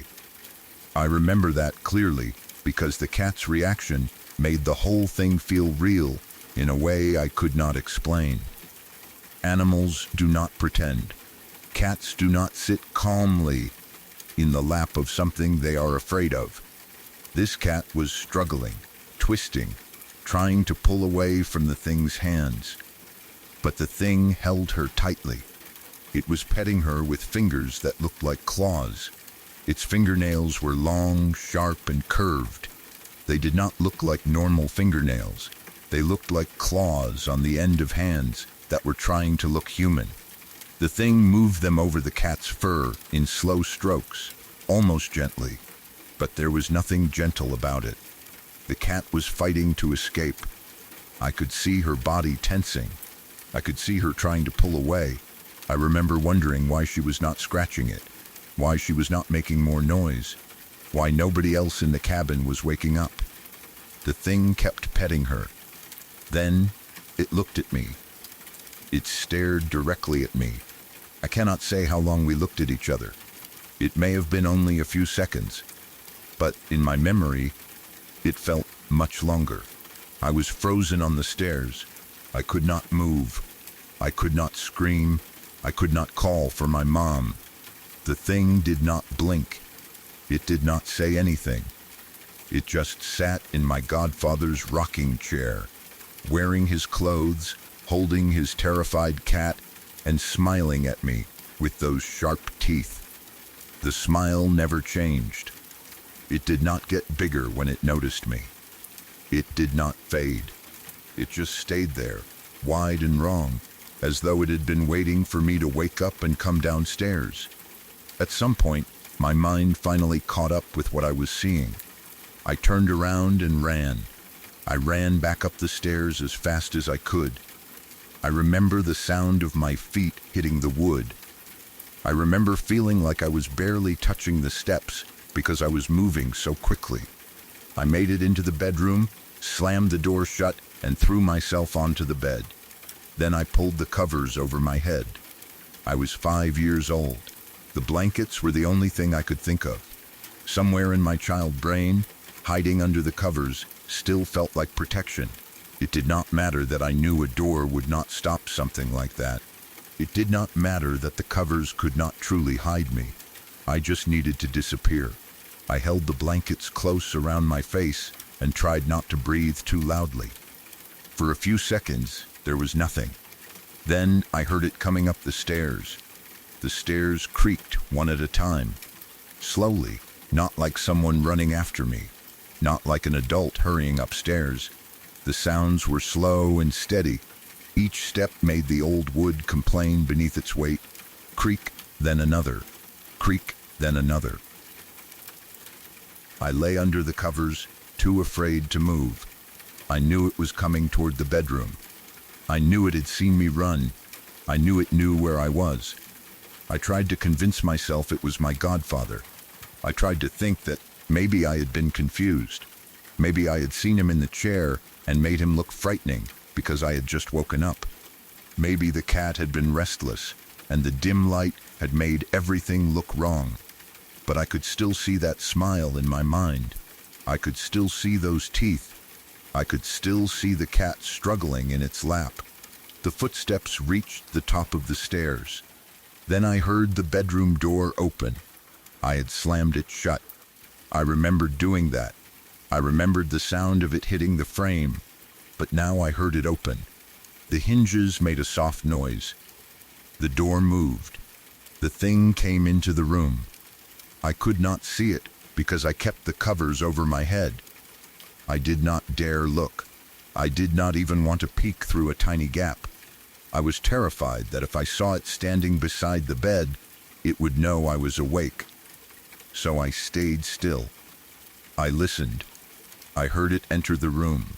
Then it stopped beside the bed. It did not speak. It did not make a sound. It just stood there. That was somehow worse than if it had done anything else. If it had talked, maybe I could have pretended it was my godfather. If it had made a noise, maybe I could have explained it away as the cat, the wind, or the house settling. But it was silent. I could feel that it was there. I know that sounds impossible, but I felt the presence of something standing next to me. The air seemed different. The room felt crowded even though I was under the blankets. I could not hear breathing. I could not hear clothes moving. I could not hear the floor creaking. I only knew that I was not alone. It stood beside my bed for what felt like hours. It may not have been hours. I was a child, and fear makes time stretch in awful ways. It could have been minutes. It could have been much shorter, but it felt endless. I lay there trying not to cry. My heart was pounding so hard that I thought it might hear it. I kept waiting for a hand to touch the blanket. I kept waiting for claws to pull the covers away. I kept waiting for the thing to speak in some horrible voice. Nothing happened. It just stood there. Eventually, I heard it move. There was a slight shift in the floorboard, then another slow step. It turned around. I heard it leave the room. Then I heard it go back down the stairs, one step at a time. Creak, creak, creak. I stayed under the covers even after the sound stopped. I do not know how long I waited. I probably stayed frozen until I heard normal sounds downstairs. Maybe the cabin started waking up. Maybe I heard dishes, voices, or the cat moving around. I do not remember exactly. What I remember is my real godfather coming upstairs later to wake me for breakfast. He opened the bedroom door and spoke normally. His voice sounded like his voice. He looked like himself. He was not wearing anything strange. He was not sitting in the rocking chair. He was not holding the cat. He was just my godfather, standing in the doorway, telling me it was time to get up. I do not remember whether I told him immediately what I had seen. I may have been too scared. I may have cried. I may have tried to explain that there had been someone downstairs wearing his clothes. I may have asked about the cat, but nobody believed it had happened. Everyone thought I had had a nightmare, and I understand why they thought that. I was 5 years old. I had woken up before sunrise in a cabin in the woods. I had been sleeping somewhere unfamiliar. The room was dark. The house made strange noises. It is easy to assume that a child had a nightmare, especially one involving a scary creature in the shape of someone they knew. But I still remember it. I remember the rocking chair. I remember the thing wearing my godfather's clothes. I remember the cat fighting to escape. I remember the wrinkled skin and long nose. I remember the huge smile filled with sharp teeth. And I remember hearing it walk upstairs after I ran away. The one detail that has always made me doubt that it was only a dream is the door. When I ran back into the bedroom, I slammed the door shut. I remember doing it because I was terrified and wanted something between me and whatever was downstairs.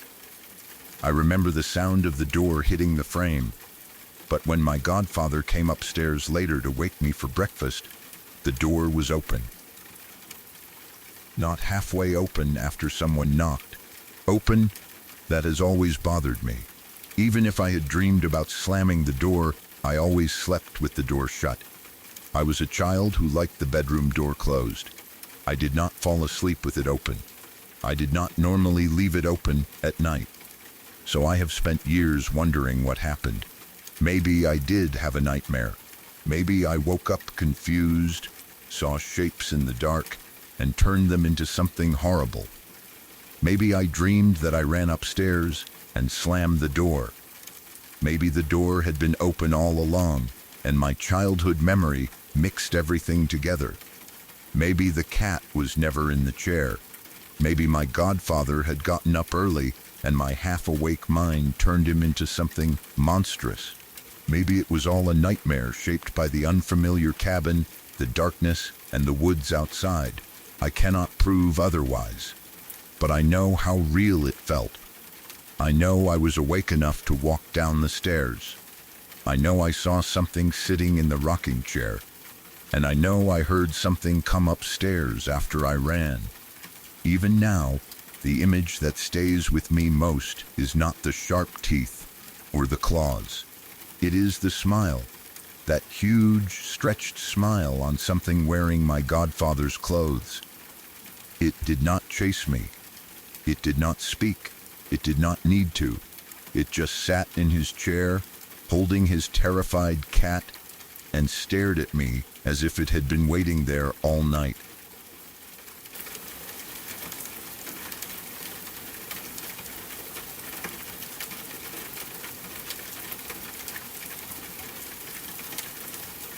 It was a little past 5 in the afternoon. School had already ended, and I was still hanging around behind the home economics building with my 2 friends. We were not doing anything important. We were just wasting time the way kids often do after school, talking about random things, laughing at jokes that probably were not funny, and putting off the walk home for as long as we could. The day was starting to cool down, but there was still enough light outside that the school grounds did not feel dark yet. Most students had already left. The classrooms were probably empty by then, or close to it. Teachers were likely finishing paperwork, locking up rooms, or getting ready to go home themselves. The loud rush that usually came when school ended had faded away. The hallways were quiet. And outside, the large school grounds had that strange, empty feeling they get after everyone leaves. It was not nighttime, but the day had changed.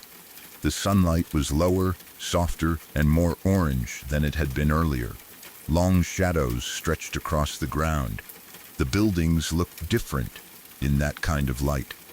The corners seemed darker. The windows reflected the sky.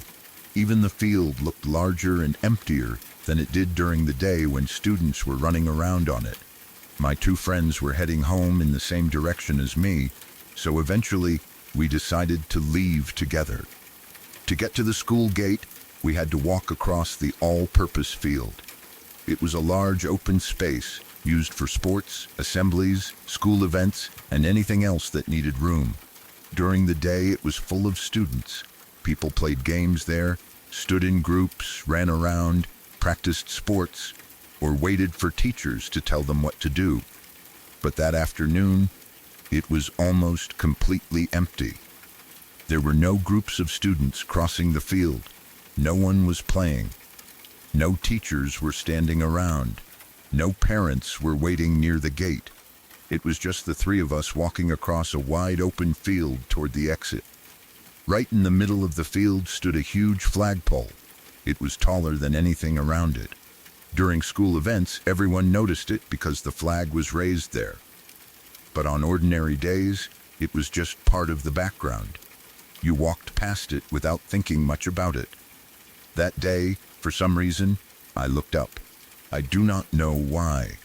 Maybe the flag caught my attention. Maybe the wind moved it. Maybe there was a sound I did not notice clearly.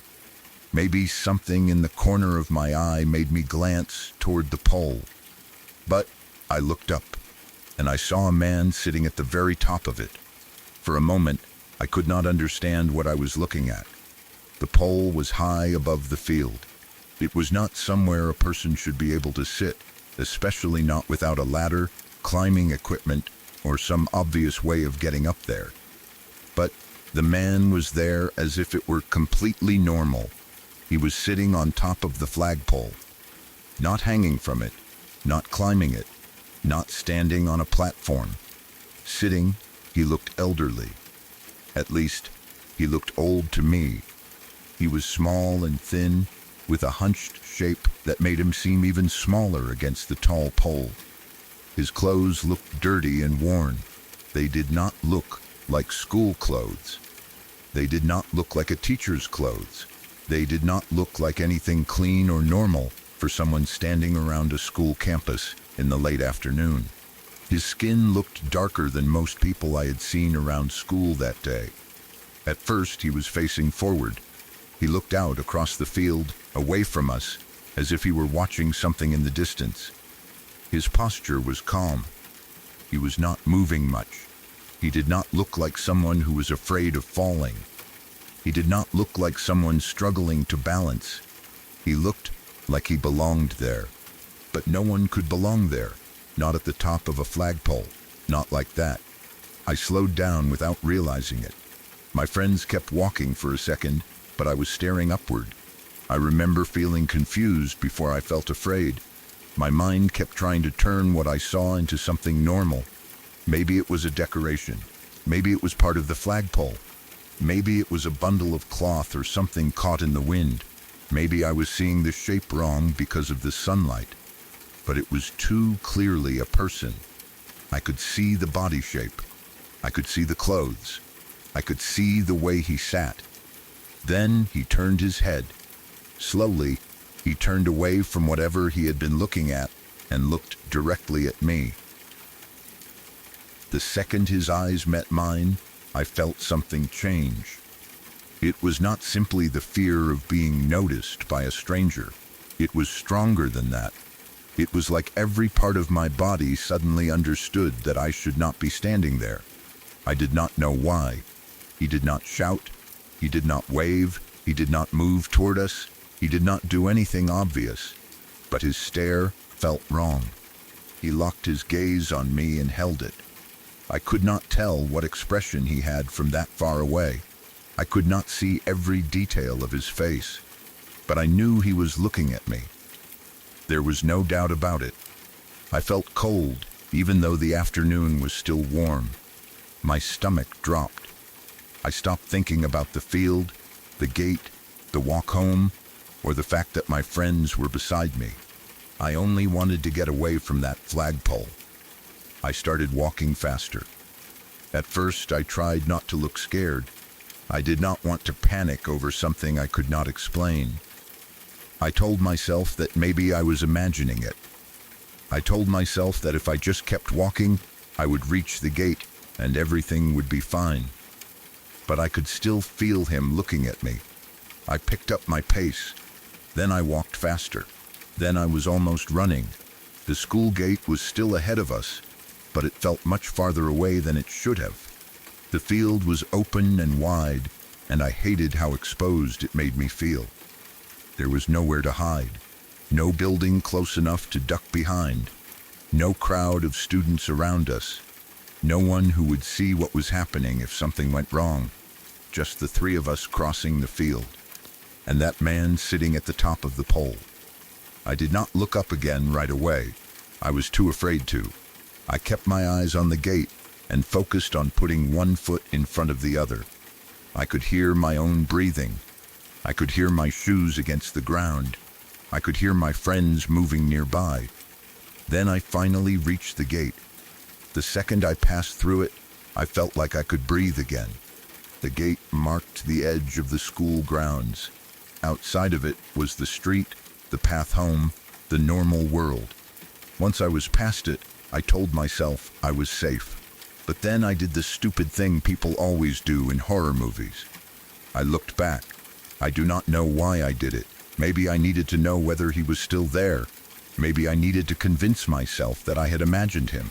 Maybe I thought that once I left the school grounds he would be gone.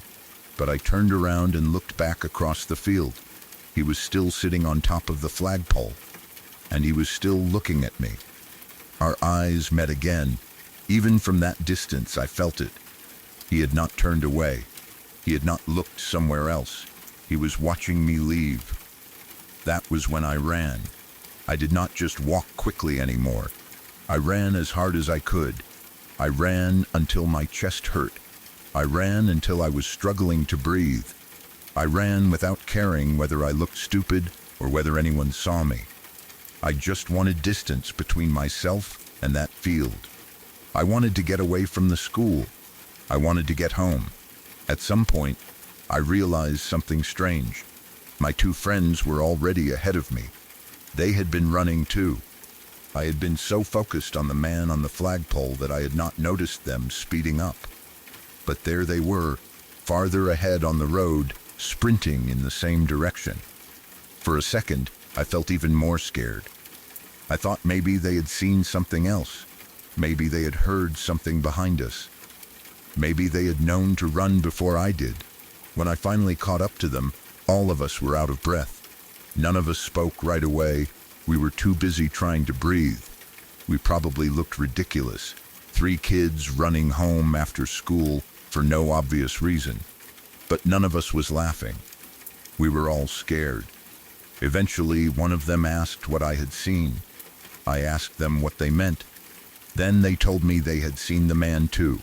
The exact same man, sitting on top of the flagpole. Old, small, dirty clothes, watching from high above the field. They had seen him turn his head toward us. They had seen him look directly at me. They had been too scared to say anything. That was why they had started running. They did not want to speak about it while we were still close to the school. They did not want him to hear. They did not want to draw attention to themselves. They did not even want to admit they had seen him until we were far enough away. That was the moment when I knew I had not imagined it. If I had been alone, I might have convinced myself that I saw a strange shadow, a piece of fabric, or something caught on the flagpole. I might have told myself the evening light had played a trick on my eyes. I might have blamed fear, tiredness, or an overactive imagination. But my friends saw him too. They saw the same figure. They saw him sitting in the same impossible place. They saw him look at us. and they ran before I even realized they were running. We talked about it for a while, but none of us had a real explanation. How could someone get up there? The flagpole was far too high. There was no ladder, there was no rope, there was no equipment around it. There was no way an elderly man in dirty clothes could have climbed it and sat on top like that.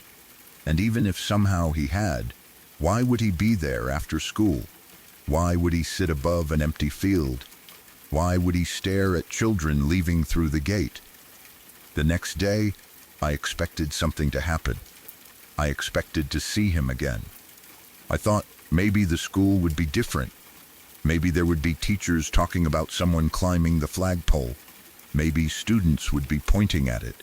Maybe the school would have blocked off the area or called someone to check it. But nothing happened. No one mentioned a man. No one talked about the flagpole. No one acted like anything unusual had happened. The field was normal. The pole was normal. The school day continued as if the previous afternoon had never happened. I looked up at the flagpole more than once. It was empty. There was no old man sitting at the top. There was no sign that anyone had ever been there. And after that day, I never saw him again. Not at school, not near the field, not near the gate, not anywhere on my way home. It was the first and last time. But the memory stayed with me.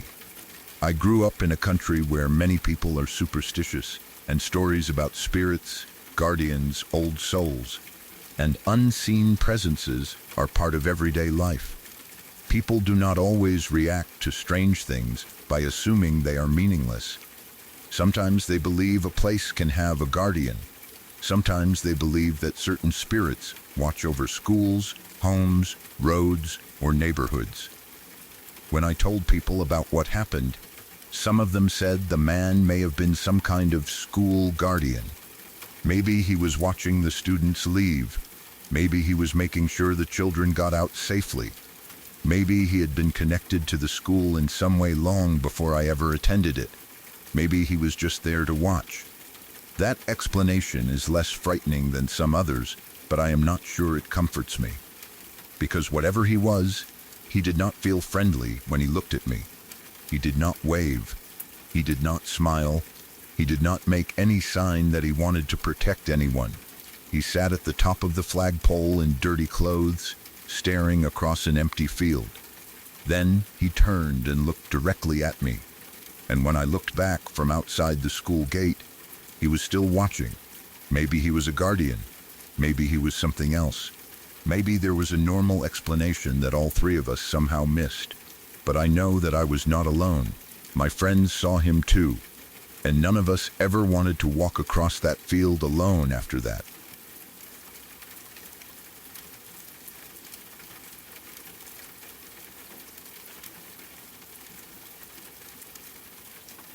Tonight's stories are over, but darkness has a way of making memories feel closer.